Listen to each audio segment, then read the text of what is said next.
الحمد للہ وکفا وسلام علی عبادہ الذین اصطفیٰ وبعد.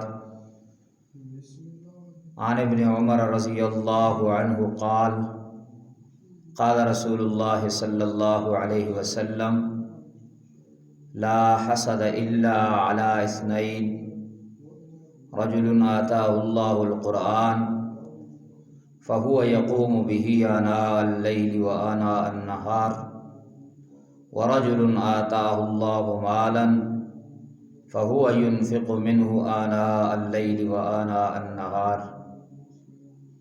او كما قال صلی اللہ علیہ وسلم. حضرت عبداللہ ابن عمر رضی اللہ عنہ کہتے ہیں قال رسول اللہ صلی اللہ علیہ وسلم کہ رسول اللہ صلی اللہ علیہ وسلم نے فرمایا لا حسد الا علی اثنین کہ حسد دو شخصوں کے علاوہ کسی کے لیے جائز نہیں ہے. رجل آتاہ اللہ القرآن، اے وہ شخص جس کو اللہ جل جلالہ نے قرآن کریم کی تلاوت کرنے کی نعمت سے نوازا ہے. فہو یقوم بہ آناء اللیل و آناء النہار، تو وہ دن رات اسی میں مشغول رہتا ہے.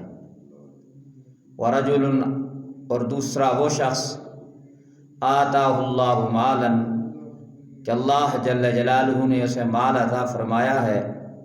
فہو ینفق منہ آناء اللیل و آناء النہار، اور دن رات اس کو اللہ کے راستے میں خرچ کرتا رہتا ہے. اس حدیث پاک میں نبی پاک صلی اللہ علیہ وسلم نے ایک ایسے عمل کے بارے میں ارشاد فرمایا ہے کہ جس کے علاوہ ان دو اشخاص کے علاوہ کسی کے لیے اس عمل کو کرنا جائز نہیں ہے. حسد کس کو کہتے ہیں؟ حسد کہتے ہیں کسی کے پاس نعمت کو دیکھ کر اس سے زوال کی تمنا کرنا. اگرچہ اپنے لیے دعا مانگے یا نہ مانگے، مجھے ملے یا نہ ملے، لیکن اس سے زائد ہو جائے تو اسے حسد کہا جاتا ہے. اور اسلام کے اندر یہ عمل کسی بھی شخص کے لیے جائز نہیں ہے. اور علماء اکرام کی اس بات پہ اتفاق ہے کہ حسد کرنا کسی بھی دنیا کی چیز میں حرام ہے.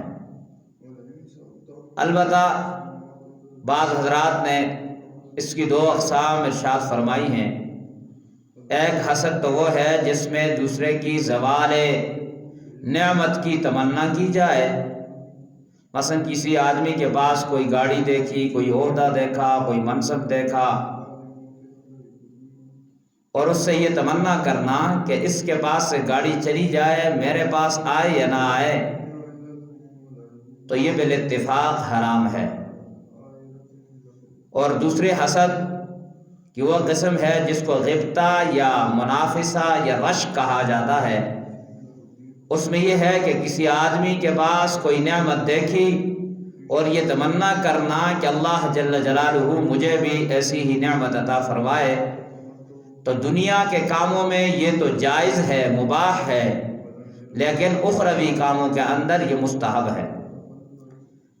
البتہ حسد کا کرنا، زوال نعمت کی تمنا کرنا، یہ ہر عمل میں حرام ہے. اللہ کے رسول صلی اللہ علیہ وسلم نے فرمایا کہ حسد کرنا اگر جائز ہوتا، یا تو اس حدیث کا مطلب یہ ہے کہ حسد کرنا اگر جائز ہوتا تو سوائے ان دو اشخاص کے کسی کے لیے جائز نہ ہوتا. ایک وہ شخص جس کو اللہ جل جلالہ نے قرآن کریم کی نعمت سے نوازا ہے اور وہ قرآن کریم کی دنوں رات تلاوت کرتا رہتا ہے. اور دوسرا وہ شخص جس کو مال عطا کیا ہے، وہ دنوں رات اس کو اللہ کے راستے میں خرچ کرتا رہتا ہے. اس حدیث پاک میں نبی پاک صلی اللہ علیہ وسلم نے قرآن کریم کی جو فضیلت عطا فرمائی ہے کہ یہ ایسی عظیم نعمت ہے کہ دنیا کے ہر عمل کے اندر، ہر کام کے اندر حسد ناجائز ہے. لیکن قرآن کریم ایک ایسی نعمت ہے کہ اس کے اندر حسد کرنا بھی جائز ہے۔ لیکن افسوس تو یہ ہے کہ آج ہمارے اندر سے دنیا کے کاموں کے اندر تو مقابلہ اور ایک دوسرے سے آگے بڑھنے کی کوشش کی جاتی ہے، لیکن قرآن کریم کے اندر یا اللہ کے راستے کے اندر خرچ کرنے کی طرف ہمارا مسابقہ نہیں ہوتا، بلکہ ہمارے اندر قرآن کریم سے دوری کی وجہ سے ہمیں قرآن کریم کو کبھی یہ تمنا بھی پیدا نہیں ہوتی کہ کاش ہم بھی فلاں شخص کی طرح قرآن کریم کی تلاوت کرنے والے بن جائیں، قرآن کریم کو صحیح تلفظ سے پڑھنے والے بن جائیں، قرآن کریم کو صحیح لہجے اور مشق اور لحن کے ساتھ پڑھنے والے بن جائیں، اچھے لہجے میں پڑھنے والے بن جائیں۔ ہماری کبھی یہ تمنا بھی نہیں ہوتی، کوشش تو دور کی بات ہے۔ حالانکہ یہ تو ایک ایسا عمل تھا کہ جس کے بارے میں ہمیں حضور علیہ السلام نے ترغیب دلائی تھی دوسرے سے آگے بڑھنے کی، کہ حسد کیا کرو، اس میں غبطہ اختیار کرو، اس میں مناسبہ اختیار کرو، اس میں رشک اختیار کرو، کہ دوسرے سے آگے بڑھنے کی کوشش کی جائے۔ اگر دوسرا صحیح طریقے سے صحیح تلفظ سے پڑھ رہا ہے تو تم اس سے زیادہ اچھے تلفظ سے پڑھنے کی کوشش کرو، دوسرا اگر 1 پارہ تلاوت کر رہا ہے تو تم 2 پارے تلاوت کرنے کی کوشش کرو۔ تو اس کے اندر آگے ہمیں بڑھنے کی جو ہے آپ صلی اللہ علیہ وسلم نے تلقین فرمائی۔ لیکن آج تو کوشش ہی کی جاتی ہے کہ دوسرا پڑھ رہا ہے تو پڑھ جائے، لیکن اپنے آپ کو اس آخرت کے مقابلے میں ہمارے ہاں مقابلے کا فقدان ہے۔ آج ہم دنیا کے کاموں کے لیے تو ایک دوسرے سے آگے بڑھنے کی کوشش کرتے ہیں، لیکن جو اخروی ابدی اعمال ہیں ان میں ہم ایک دوسرے کا مقابلہ نہیں کرتا۔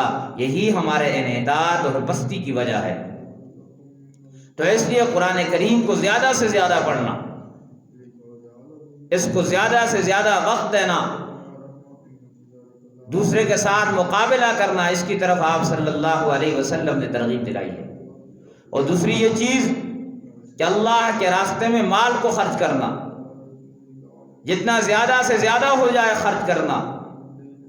آج ہمارے ہاں تو دنیا میں اللہ کے راستے میں خرچ کرنے کے لیے بھی یہ دیکھا جاتا ہے، کہتے ہیں فلاں خرچ کر رہا ہے ٹھیک ہے، دوسرے کو ترغیب دی جاتی ہے، لیکن اس میں دوسرے سے بڑھنے کی کوشش کرنی چاہیے۔ اور مال خرچ کرنے کے لیے میں نے کئی بار عرض کیا ہے کہ یہ ضروری نہیں کہ آپ لاکھ یا کروڑ خرچ کریں، جتنا آپ سے ہو سکتا ہے آپ اتنا خرچ کریں۔